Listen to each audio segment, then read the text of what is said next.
Hey, nerdy sports fan here. So, continuing my series on regrading the 2017 draft. Conventional wisdom is that the draft really can't be figured out how good or bad you did until a couple of years later, once you realize what these guys have become in the league. Because despite all the talents that a lot of these guys have, they still find ways to work themselves out of the league. So, let's take a look back and see what the Chargers did in 2017. So they start things off with the number 7 overall pick in the first round and get Mike Williams, wide receiver out of Clemson.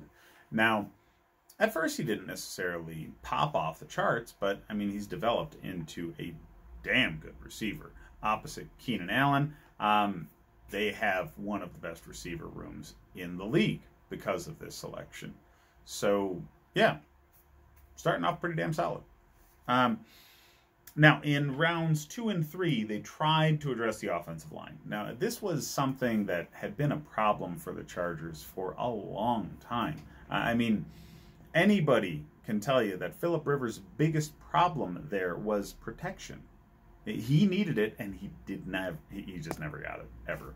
So, in the second round, pick number 6, they get Forrest Lamp. Now, at the time, everybody thought that this guy could have developed into being one of the best offensive linemen in that draft. Yeah, that didn't happen. And in the third round, pick number 7, Dan Feeney out of Indiana. Now, both of these guards, you figure you get 2 guards in the second and third round. That's high for a guard. Okay, most NFL offensive linemen in general go in like the 4th and 5th round range. That's because, especially interior offensive linemen like guards and centers, they're not highly coveted.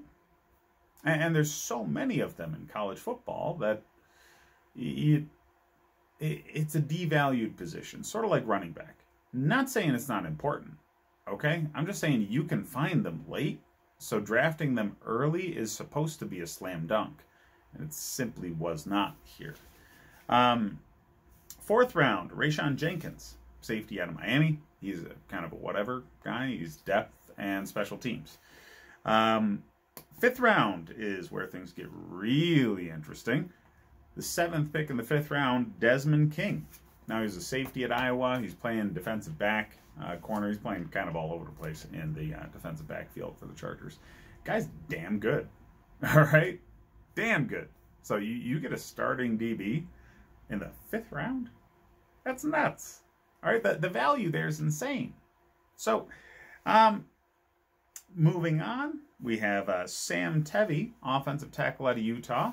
He's still in the league, and that says a lot for round 6, pick number 6. And round 7, pick number 7, we have Isaac Rochelle. Rockwell? Doesn't matter. Defensive tackle out of Notre Dame is a good rotational depth guy, but, you know, not anything special. So, the best thing that I can say about this draft is they got 2 high-end starters. Okay? A receiver that's like a 1A kind of option. You get him anywhere in the draft. I don't care if he's like a top 5 pick. That's a very important position, and you filled it. So, great job. And Desmond King, one of your best defensive backfield players. Yeah, great job. Now, the fact that everybody else is pretty much a chump is neither here nor there to me, because everybody was still on the damn team. That's so freaking rare. Okay? The idea of building through the draft isn't just, hey, I want to have all the starters through the draft. That way I don't have to spend money on free agency. No, it's about creating a culture. It's about creating an environment where people develop with one another over time. And if the same faces are in the room year in and year out, with only a select few changes, that allows you to maintain a cultural identity in the room. That allows you to maintain your message as a coaching staff and The most successful teams build successfully through the draft and keep players around forever. And that's what this can be an example of. So they had the benefit of having Phillip Rivers there for a very long time. And that allowed them to focus on just the other positions while you have that powerful voice in the locker room, really dictating the pace of pretty much everything. The guy's a very, very strong personality.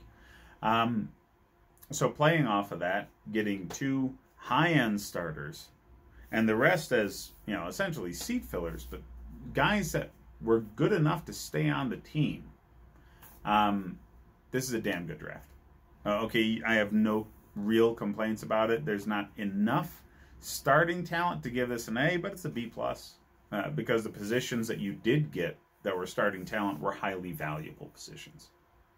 So, check out the rest of my videos. I'm doing draft grades for every team in the 2017 year, and next week we're getting into fantasy football coverage.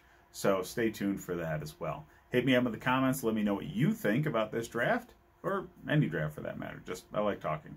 And yeah, thanks for watching.